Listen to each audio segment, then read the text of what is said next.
So let's say if you're deployed on Vercel or Cloudflare or Netlify or your own server, you put that in environment variables. So when your code actually runs stuff, it has the variable to work with the API key.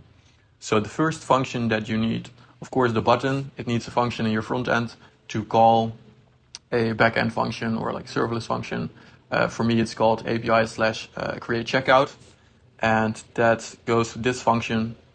And then on request, what we do is we check the authorization, and then create client. Yeah, we check the email, whatever. Oh yeah, also what we do here, with the create checkout, we pass the package ID from the front end. So let's reload this page. Yeah, so the package ID of whatever button we click on, we pass, and like session user ID, and we pass that to the backend, and then we check if that's correct, and then we import Polar from their package, and then we create checkout with those variables, those parameters, and then here Polar success URL. I think this is the webhook that Polar should call once they are finished and everything is all right.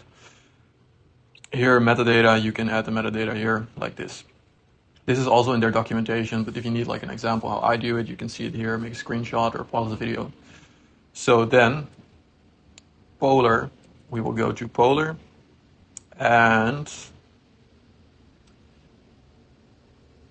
then, yes, okay, that will then receive a payment or an order on that product of the product ID that we add here, the package ID.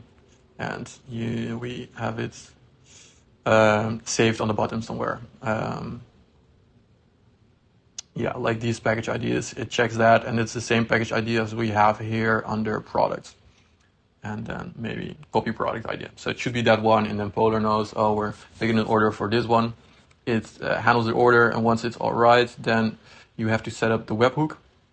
You can add an endpoint, and here, for me, this is my website /API/Polar webhook, and then order created, subscription created, subscription updated. We are logging these events. So once these events happen, it sends that event and the information from it to our website on this domain, Polar webhook.